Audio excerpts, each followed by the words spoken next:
Hi there, and welcome to another interview. And I'm going to start with a question that I ask every single guest. Niti, why did you become carnivore?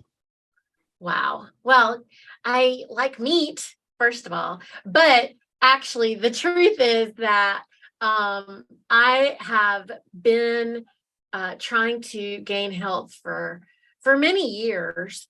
I don't know that I was trying to gain health in the way a lot of other people were, because I ended up with a diagnosis of vitiligo when I was like 11 years old. And so I was very fortunate that I come from a family of doctors. My grandfather was a renowned homeopathic physician when he was living, and my mother is the baby of 10, and she was basically like a grandchild in his practice.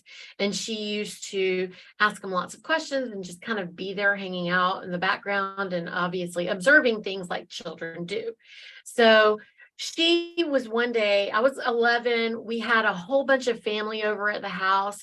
All of us were kind of like on the floor, on the sofas, whatever, hanging out. If you can imagine, when the family gets together and you're all talking, there's a bunch of people and you kind of just got pillows and you're kind of laying around on the floor with each other or whatever. Then my mom was kind of playing with my hair, while I was laying on the floor. And she noticed a spot on the back of my neck, like at the nape of my neck. And she kind of freaked out. And I was like all of a sudden, she just was like digging all in the back of my neck going, what is that? And she's really trying to look at it. And I was like, what's wrong with you?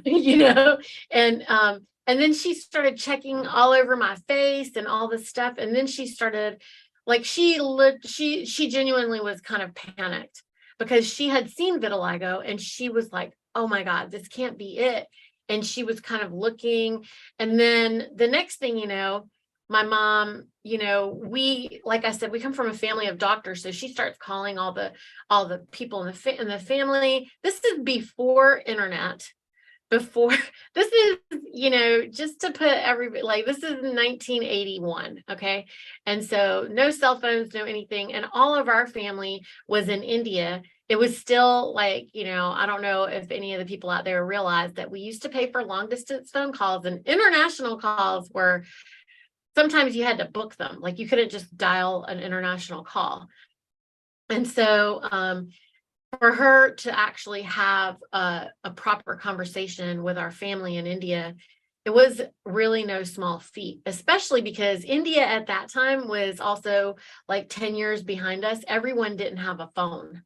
So in their house, and our families, like not in the villages, like they're pretty well to do, but like people in the big cities also still, everyone didn't have a phone or, whatever. There was like one phone in the whole house or something like that. So it wasn't as if you could just get on the horn with somebody and just get answers right away. I just want to make it clear how much work was involved in trying to communicate with people and how much time it took and whatever. So anyway, she just starts doing all of that. And I would say probably it took about 3 to 6 months. I don't know. I was 11, like it took a long time for her to finally get to the point where she had established that there were only 2 physicians in the States that we could be referred to. This is being referred to them from our family physicians in India. Okay. So they got us a connection and said, there's these 2 people in the States that understand and know how to cure vitiligo right now. One's in LA and one's in Atlanta. Well, I was growing up in Charlotte, North Carolina. It's on the East Coast. LA was out. That was like not an option for us. So she started hammering to try to get in touch with the physician who was in Atlanta, Georgia.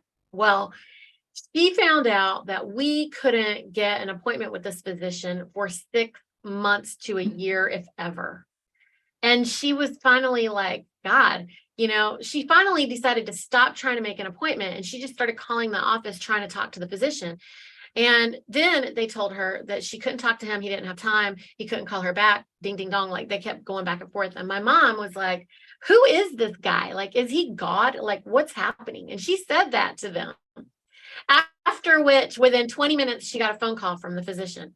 And he was just like, she says, I don't know who you are or what the thing is, but do you know anything about vitiligo? Do you know anything about vitiligo? And he says, not only do I know about vitiligo, I can cure vitiligo.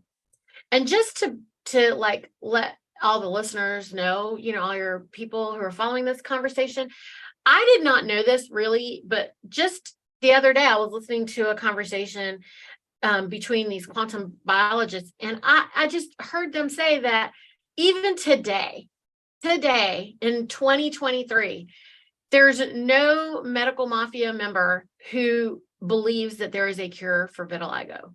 So I am just here to reveal to you and all of your listeners that I am 100% cured.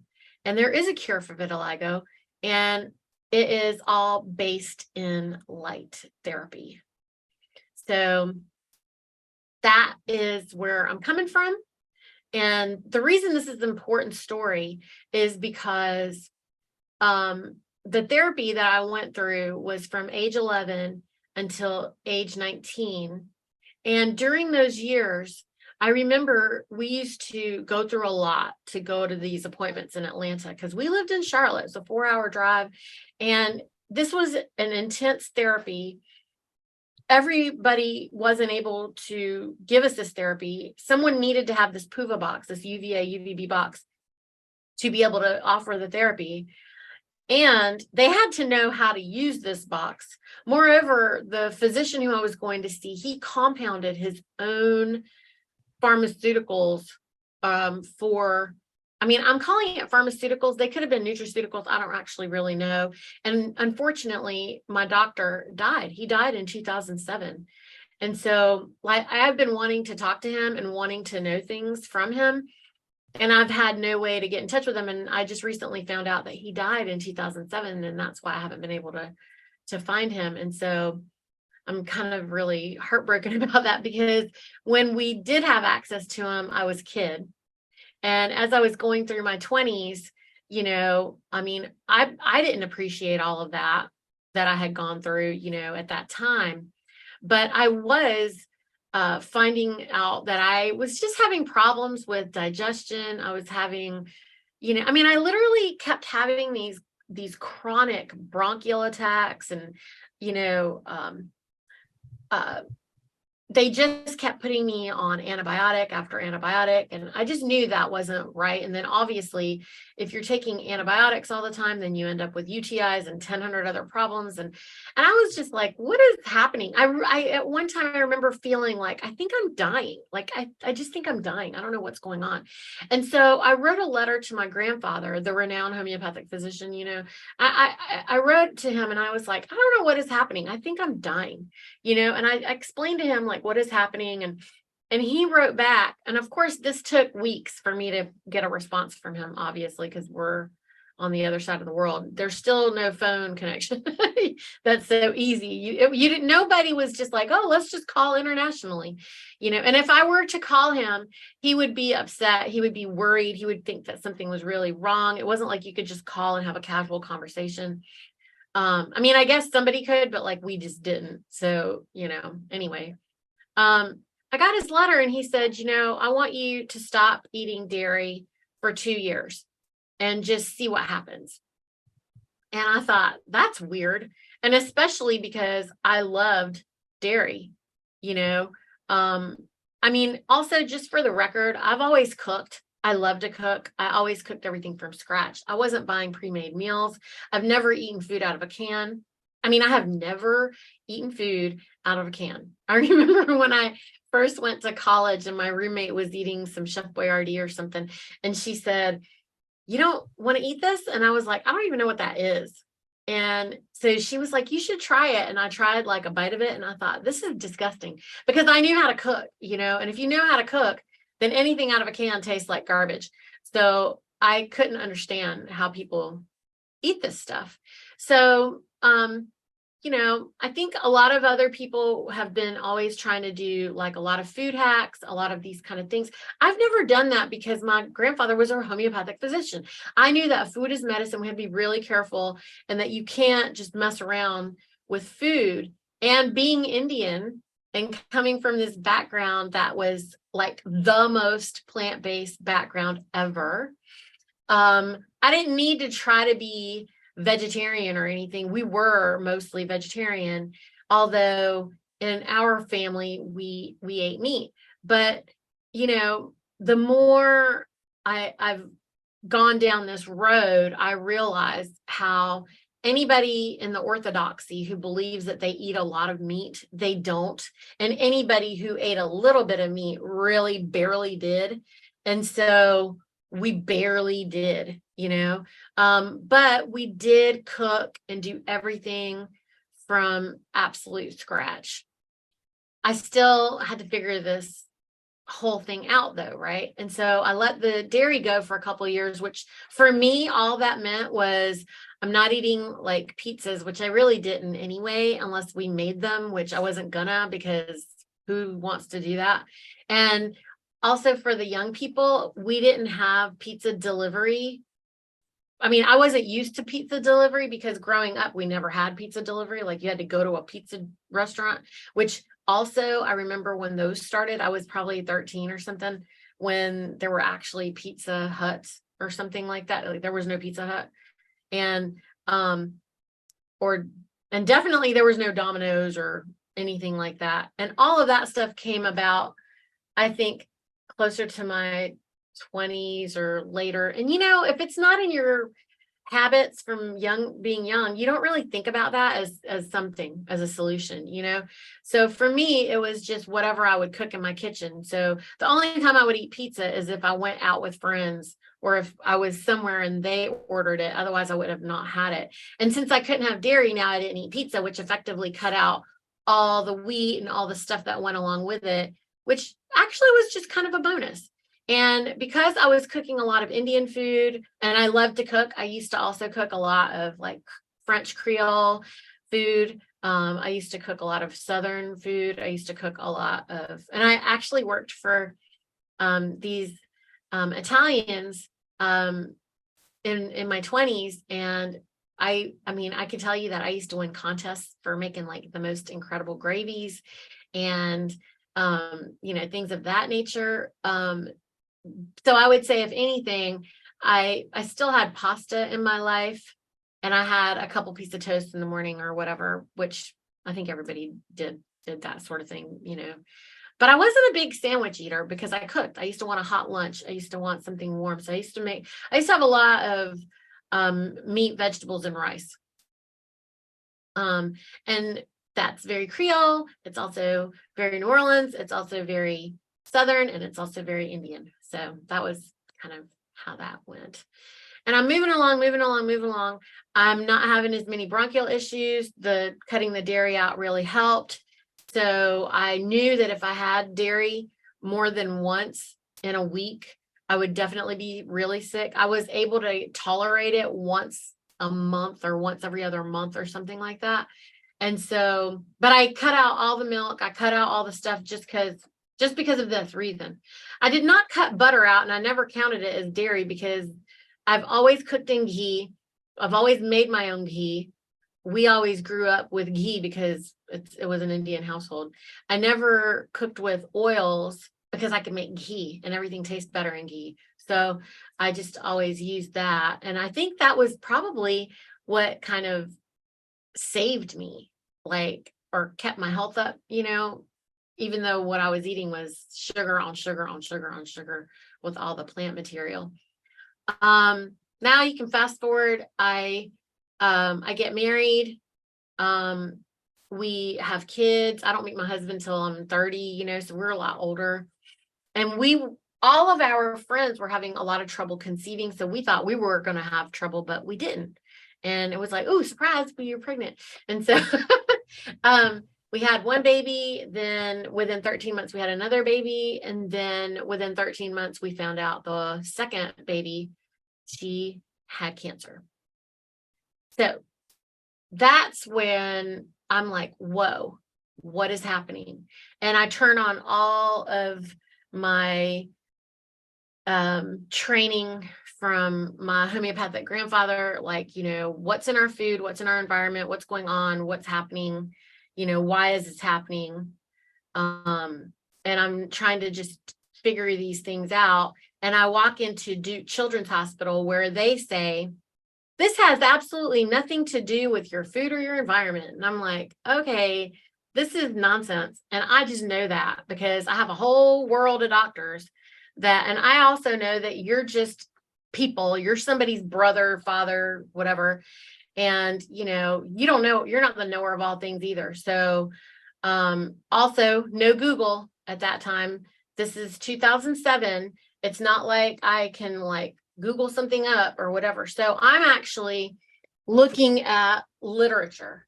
I'm reading, I'm researching old school style because I don't know any other way to research, and I'm like, people say to me now, Stephen, they're just like, well, how did you know this? And how did you know that? And ding, ding, dong. And they're like, send me your information where did you find such and such? Guys, I don't know where I found that stuff. I have read so much material. I have no idea even how to send you my palette of books and articles, and because some of it was just articles, it was just, I was in the hospital, I was researching everything I could find everywhere, and I was reading medical journals and stuff, and this was not anything on the internet because I didn't have access to, I didn't have a computer, I didn't have a smartphone. And for anybody out there, I think iPhones only came out in 2008 or something. I know YouTube didn't start until later. Facebook didn't start until 2008. We did not have technology, folks. And it was 2007. I was a stay-at-home mom, and I didn't have, the only way that I know people had all these computers and things was because of their jobs. Their company would give them a laptop or whatever. And we had a computer at home. I knew how to use one. I also used to work. So, when we had children, we were so much older. I had a whole profession in my past life, and so, I'm a professional. I know how to do things. I know how to, but I also, know how to read and research. So anyway, this led me to want to try to just really figure out where I'm getting my food. Because the long and the short of it was that I was like, I don't really trust where things are coming from. And I don't know what's in a store. And not because somebody told me, not because I read this. I was literally like, I don't know where this is coming from. So the only way for me to figure it out is for me to just find the food. And it was the only thing that really made sense to me. I was just kind of led to it naturally. And I started looking for food, and I started talking to farmers, and they were acting really weird. And especially when I would tell them that my daughter had cancer and, that she's in the hospital and we're trying to figure all these things out. And the more that I got involved in our agricultural community locally, the more I learned that our farmers were being literally treated like slaves. They were part of this corporatocracy. Nobody was producing really clean food, meaning without chemicals being sprayed all over everything, because there was no money for them to make, because nobody cared what they ate. What? This is where I was. I was like, are you freaking kidding me right now? So I'm cooking from scratch from the grocery store, but even at the farmers markets, even locally, even everywhere, nobody was raising any, because everybody was like, all the farmers were like, well, everybody wants this to be cheap and fast and easy. And we can't produce it for cheap unless we do ding, ding, dong, A, B, C, D, E, F, G, all these wrong things. And I thought, this is the problem. This is the problem. So I said, do you know anybody who is growing anything or raising any food without all of this stuff? And I met this lady, and she said, hey, can I tell you something? And I was like, yeah. She goes, can you call me? Will you call me at home? Because I'm at a market, okay? And I was like, sure. Because she heard me going around talking to everybody, and I'm trying to figure out what's going on. And she was like, this lady won't leave. Like, she realized, I got her attention. And so I went home and called her, and she said, I was wondering, my husband and I were wondering if you would want to come out here and visit. And I thought, okay, I don't know what I'm walking into. So, but I mean, why is she doing this? I go to their place, and they said, listen, we can't talk about these things at a farmer's market because that's a centralized distribution location that is run under health code. She goes, do you know what the codes are? And I'm like, what? She said, the health codes from the USDA and the FDA run all the food, and we have to follow the rules if we want to go to market. What are you talking about? And she goes, so let me just tell you, if we raise produce, then for us to sell it at market, we have to wash it in bleach before we can take it there. Did you know that? I'm looking at her like, Clorox? What are you talking about? She said, yes, ma'am. It is required. It is mandatory for us to wash the produce in a chlorine wash if we want to bring it to market. Stephen, I was ready to throw up. And that was just the first thing. So this went on and on and on. And she and I are very good friends even today. Found out her birthday is the day before mine, and we just have really clicked all these years. But she opened my eyes. She said, nobody can have these conversations at a farmer's market. No one can tell you what they're really doing or not doing for fear of, because they can't sell it.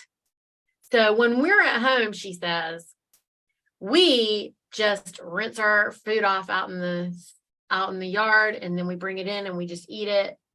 We don't spray our stuff, but we can't call it organic or anything, which back then, I don't even think organic was a word. I don't think that was the word at that time. Because since then you have all natural, ding dong, blah, blah, organic, GMO free. And at that time, nobody was even talking about GMOs. The genetic roulette, Jeffrey Smith's book, had not even come out until 2009. So this is way before all of that, like Whole 30, when Dallas Austin and Melissa Hartwig wrote that, they were just writing it in 2009. So this is well before all of that. This is before anybody was calling anything paleo. Like this wasn't nothing. There was no paleo diet at the time. So I started to get to know her family and all her neighbors and all these other farmers, and then found out also we don't have any meat at the market, because I kept saying, well, what do I do about meat? Because I don't want to buy that in a grocery store. And then that took me down a whole nother rabbit hole of what do they do to our meat? How absolutely disgusting that is. And why these people, they're radically self-reliant small communities out in the country, and they're all supporting each other. And everybody in town is being poisoned with the fluoride in the water, the chlorine. Then I spent 2 years studying water. I mean, I can't tell you. All that did was open up all the things for me to now, and of course, I had already, by the way, I was already aware of light because of my vitiligo. I was aware of light therapy. I was aware of circadian rhythm. I was also like, our food has light, like it's grown with light. So, food, I think food is light. This is me back then, way back when I was saying this. And I kept saying, if you don't know where your food came from and you don't know who raised it, if the animals that you're eating aren't healthier than you are, then they can't give you any health. Because now I'm looking at the animals that are in these confined animal feeding operations. And then, by the way, in Raleigh, in North Carolina, we have the largest CAFOs in the world here. All of Smithfield, which is pork, which is, by the way, owned by China, is here in Smithfield, North Carolina, which is like 40 minutes from my house. Okay. And that's what I'm realizing. Oh my God, all of Eastern North Carolina that used to be, because we were an agricultural state. We're still an agricultural state, but we're a CAFO state, actually, is what it is. because all of Eastern North Carolina was bought by China and is being used to produce confined animal feeding operations. And NC State is the centralized university that's teaching it. So anybody who is learning about how to manage agriculture from a university is only learning centralized, I call it, chemistry project food. They don't know how to raise anything that is honoring our life-giving force. Nothing. And I've been saying that since 15 years ago when I went to meet these farmers and I started to get to know everybody. And of course, now there have been levels of language. Of course, there's the linguistics theft, and they keep changing all the words, and people keep buying all these words. So that was another thing that people don't know out there. Eaters out there don't know that to say that something is organic, to say that something is whatever,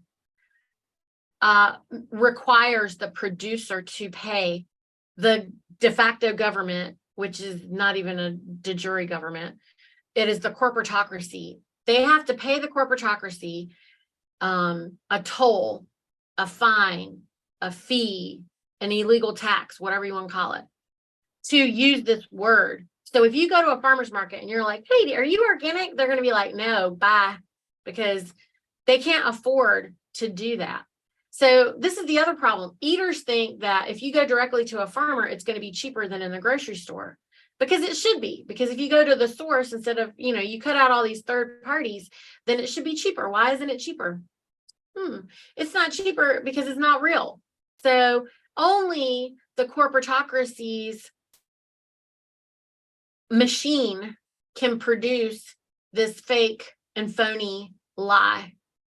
And there is no human being who can even participate in all of that because it's immoral. And for an institution to behave immorally, well, let's just define morality. What is morality? Morality is when your thoughts and your emotions and your actions all align, and it forms a triangle. This is the masculine symbol for action. It's the blade, and it is a natural law. It is impossible for us, because we're liquid love, right? It is impossible for us to operate in that much evil directly. Now, a corporation is operating under standard operating procedures. They're doing whatever, like a machine at scale. No one individual person is responsible for anything, and no one individual person is watching anything happen from beginning to end, and they have no relationship with the eater or the end user, as they refer to us, living beings, the end user. I'm not an end user, and I'm not a consumer. I'm an eater, which is an agrarian act, which is a human act of, becoming one with the land and soil. So, if you are an eater, if you are a human being who is interested in becoming one with the land and soil, then you also should not participate in the corporatocracy, which is creating some kind of chemistry project, imitation, food-like substance, and holding you prisoner and hostage, and is 100% responsible for your needless suffering that you could just stop anytime by just not ever going there. So I wrote a book about my story. This is my book. It's called Farm to Fork Meat Riot. And then it says regenerating life-giving force. And the most important is the hashtag, get out of the grocery store. And I think people, all the human beings out there that are interested in connecting with the land and soil, you need to know Because if you're in cities, most people have never experienced this. And if you operate with health insurance, then you have never experienced the grace of nature. And I have a whole chapter in here about how nature has grace.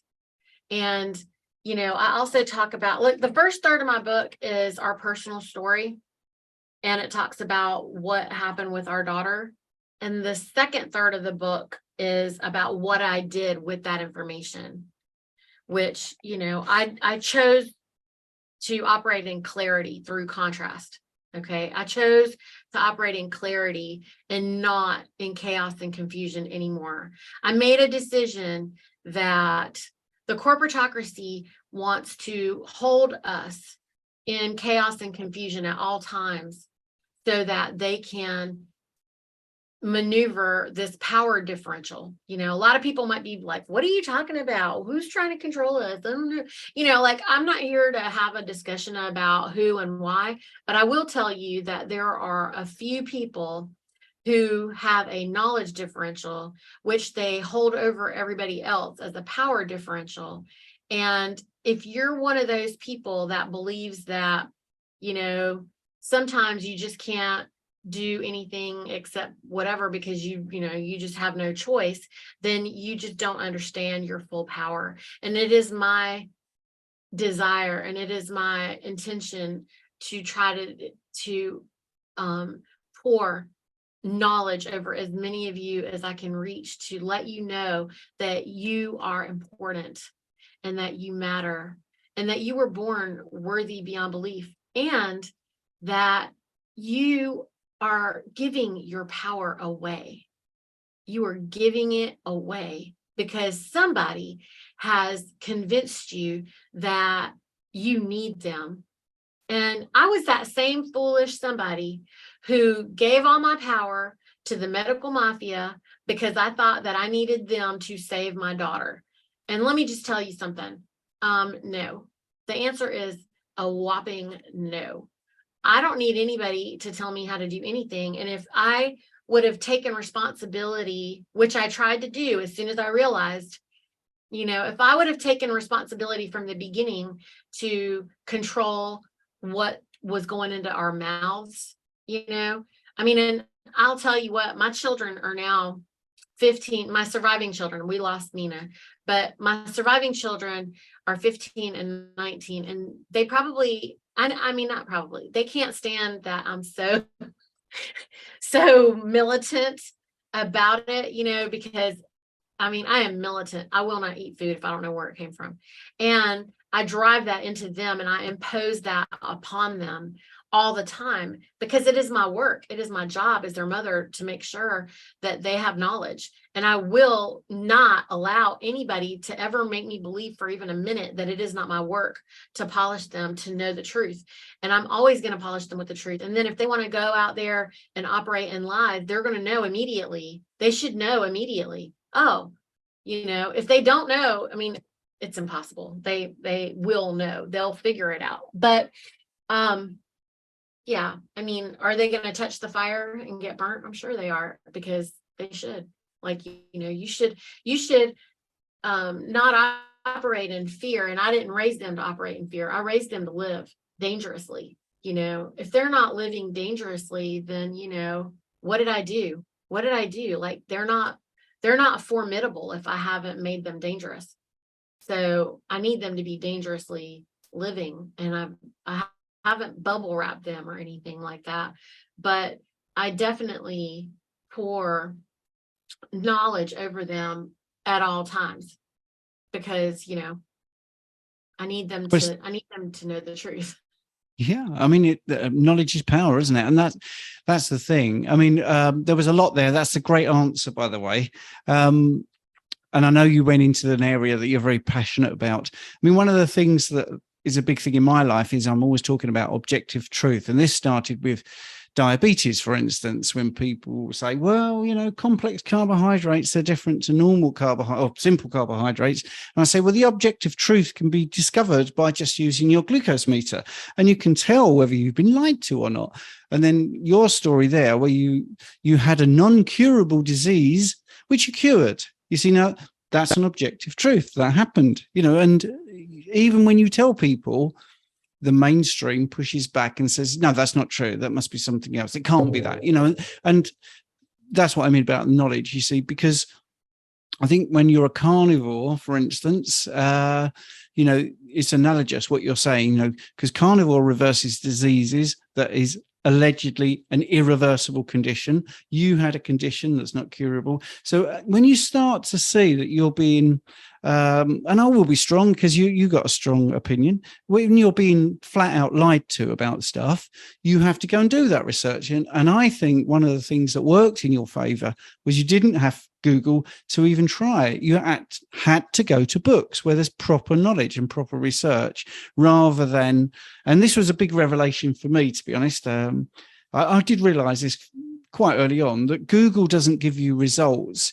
It gives you what it wants to give you, and that's the thing. And, even apps I used to like something simple, but it's the same principle, like TripAdvisor used to be quite good, and now it's just telling you what the sponsors want to tell you and what, where to go. So that was a brilliant answer. I'm assuming, it was quite a cheeky, quick answer when you said, when I asked why you went carnivore, you said, well, I like meat. But I think it's more to do with the fact that as you researched, you found out there was lots of things that were causing you problems. Just want to pick up on one thing you said, which I really liked, because you had to give up dairy. Well, there's two questions to this. I don't normally ask two-part questions, but you said a beautiful thing when you said, well, because I gave up dairy, I gave up pizza, but by accident, you give up wheat and you give up flour and all that sort of stuff. You also talk about raw dairy. I've looked at your Facebook, and do you have any views about the difference between raw dairy and pasteurized dairy, for instance? I do. I think that there's living food and life-giving force, and then there's dead chemistry project, fake. And the thing that's tricky about this that people aren't unaware of is that there's dirty raw dairy, which is wrong animals, meaning incorrect. So what people don't understand is that there's been a whole lot of hybridization of genetics in livestock to promote volume production. And so, for example, the black and white spotted cow that everybody associates with dairy is a Holstein, and Holsteins are not the genetic they don't have the genetic predisposition to produce the milk that actually would benefit humans. Can we drink it? Yes, we can. Is it optimal for us? Probably not most of us. Is it better than plants? Yes, it is 100%. So the thing that I like everybody to know is that dairy is the carbs for carnivores. Do we require dairy? No, we do not. If as a producer, I'm not currently in production of the food, but I work with people who are producing the food, and I have people who are producing the food to meet our criteria. Because in this book, I also have a livestock report card, and I am teaching eaters what to look for in knowing what kind of livestock you should be seeking, how the livestock should be managed for it to produce, meat that's going to offer you the most optimal life-giving force, or dairy, for that matter. How should each of the animals be managed? So I've done that too in here, just so you know. But because I'm working with producers, then if I could just have my own creamery, if I could have infrastructure to do all the production, then I would only cream all the milk so that we ended up with whey, and use all the cream to make butter, and then use the butter to have as our food, and also, to make ghee. And I would use all the whey to soak and sprout feed for the omnivores that we have on the farm, and, or just to directly feed, because all of our hogs and chickens require that extra protein. They need that. And so that would be the supplement to help. I mean, I also work with a lot of regenerative farmers and homesteaders if they're interested in learning how to have feed freedom. And, because really, if we want to be successful, we need to learn how to exit the centralized paradigm and participate in the decentralized paradigm. And I think it's interesting because now, after 15 years of running this parallel system, I created this food church here in Raleigh, North Carolina, which is a counter-economic parallel structure to the centralized food system. And what I've learned, is, how I know what I can do to scale. What people don't know is that you've never paid for your food ever in this centralized system. All you're doing, unless you're paying a farmer directly, you are paying for distribution and storage. And if you're paying a farmer directly, at least in America, most of them don't know their inputs. And so they're not even making the right amount of money because they're feeling as though they're competing with the centralized imitation food system because of the pressure from consumers. And that's why I say I will not work with consumers. I'll only work with eaters. If you're not a human being, I'm not interested in dealing with you. If you want to be a dehumanized, centralized robot, then you should 100% go to the grocery store and, deal with whatever that chaos is. But if you want to live and not die because you're a loving, liquid love human being, then you really need to come back to the land and soil, if nothing else in your mind, so you can understand how to support regenerative agriculture. So that's the other thing that's funny. Like when I found out that Sean Baker was doing his carnivore thing, I had already been promoting regenerative meat. I had already been promoting that you have to eat within your light cycle. I had already been saying, like, we're in North Carolina. Why would you eat coconuts? You're going to die. That's going to make you die. It's a circadian mismatch. Where are the coconuts? They're nowhere. They're not here. I don't even have bananas. I don't have I don't have fruit most of the year. There's no fruit here, because it's not a tropical location. So we only really have fruit for about the summer. I mean, for 3 months out of the year, is when you really have fruit. And anything else outside of that 3-month span is in a greenhouse. It's being manipulated. It's going to be a circadian mismatch. Your body isn't going to understand the code that's coming in. I think people don't know that when you put a bite of food in your mouth, then it is delivering information. It is an information pack that you're putting into your mouth. It is light energy, and you're coding your DNA with every bite. You're actually coding your DNA with every thought, which is the reason why you have to be very careful to clean your thoughts up and really keep them in a high consciousness. So I've been doing a lot of talking recently, Stephen, instead of talking so much about meat, because I found myself on this weird carnivore tripping wheel where I was never really aligning 100% with only the people that talk about the meat, or only the people talk about the ding and the dong and the whatever, because there's so many parts and pieces to it. So I've always considered myself a regenerative health coach, because I'm looking at, when I'm coaching people, I'm not just looking at one thing. It's not just that you have to eat meat. You have to, be conscious of your thoughts. You have to be conscious of your lighting. You have to be conscious of the timing of what you're doing. You have to, manage.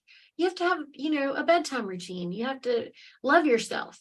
You need to know that you should love yourself first, before even caring. Like, the meat doesn't matter if you don't love yourself, and most people right now, I think, have a very hard time loving themselves because they've just been diminished for so long.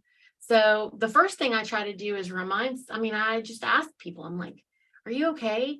Like, do you love yourself yet?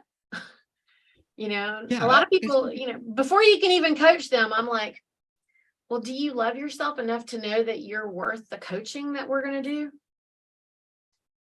I don't know. Yeah, that's right. I mean, people have to realize that they've got to be like who they are. I mean, that helps. And there's different ways of looking at it. I mean, obviously people worried about how they look, what color their hair is, and all those sort of things, all the sort of trivia things. I just want to echo something that you said, because when I joined MeatRx and we first met and I was getting into carnivore, I think I'm quite an aware person, but I, at the time, remember thinking, wow, Sean's talking a lot about this regenerative farming. I'm only here for the food, really.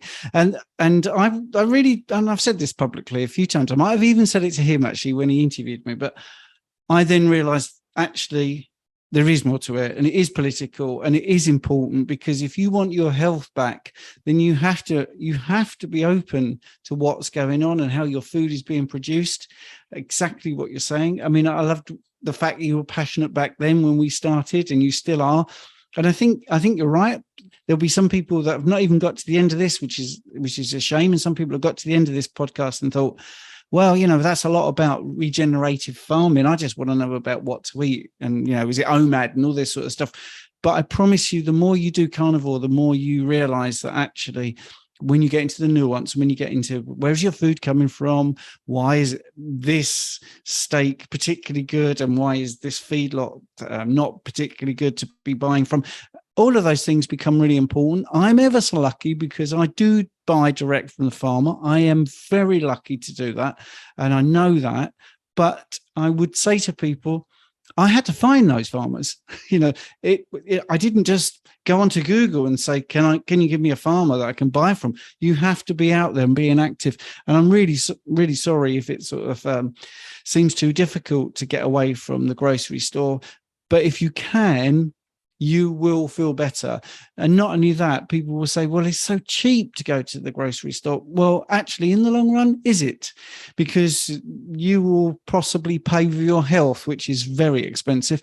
And also, if you're eating really good source food, you tend to feel fuller quicker. You tend to feel satiated. You tend to eat less junk and all the stuff that goes around food. You tend to buy less of. So it's a really good message. It's very unusual for me to wrap up because I normally do very short interviews, but that was just so good. I just had to let you speak there. And I think I might have to get you back because I've got tons of questions, really. But I am wrapping up. So is there any sort of final thoughts you want to give me?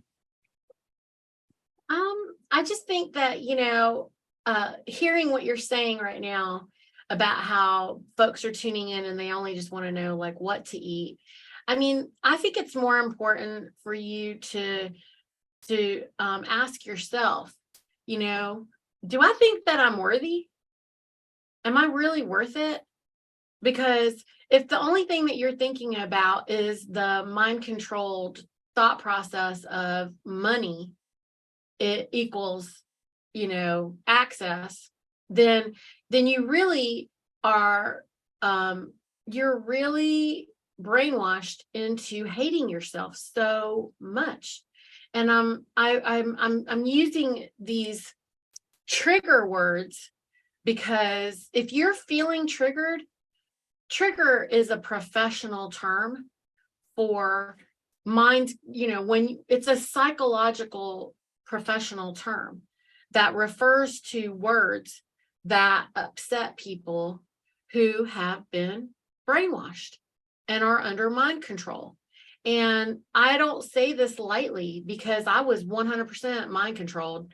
I was so mind controlled that they made me believe that it was okay for me to let them put my daughter through human torture therapy. I gave them permission to treat my daughter, which was the biggest mistake of my life I mean, it's my biggest regret if I have any regrets. And I take 100% responsibility for that foolishness. And I think that before anybody gains any health, before it matters what kind of meat or whatever it is that I put on my plate, like before all of that, do you believe that you are worth everything or whatever? I mean, you have to know your worth. And I mean, I'm just here to tell you, you were born worthy beyond belief. But, words can't change your mind. You have to experience that worthiness. You need to find some way to love yourself. And I think that it's my challenge for everybody out there. If you start looking at your budget for food, like I need the top of my budget to be, I need my income to be bigger than the bottom of the funnel. I need the top of my funnel to be bigger than the bottom of the funnel. And then you just tell the universe, I need this much, I need whatever I need so that I can be satisfied. And I know that you are going to make the top of my funnel bigger than the bottom of my funnel so that I can do that. I think that if you test it, you will somehow magically have enough to just get whatever you need from the farmers. Don't hear them when they say how much it is. Don't even care. Just get what you need and just test it for 30 days. Worst case scenario, you might have a credit card bill that you got to pay off. Best case scenario is you were able to pay it off with no problem and you were satisfied, and the numbers don't make any sense to you because they're so weird and so different from what you were used to, but magically you were able to do it and you feel better. So that's my challenge for anybody out there. Wow, that was a fabulous interview. I hope you enjoyed that. And if you like that sort of thing, I recommend you watch this one next.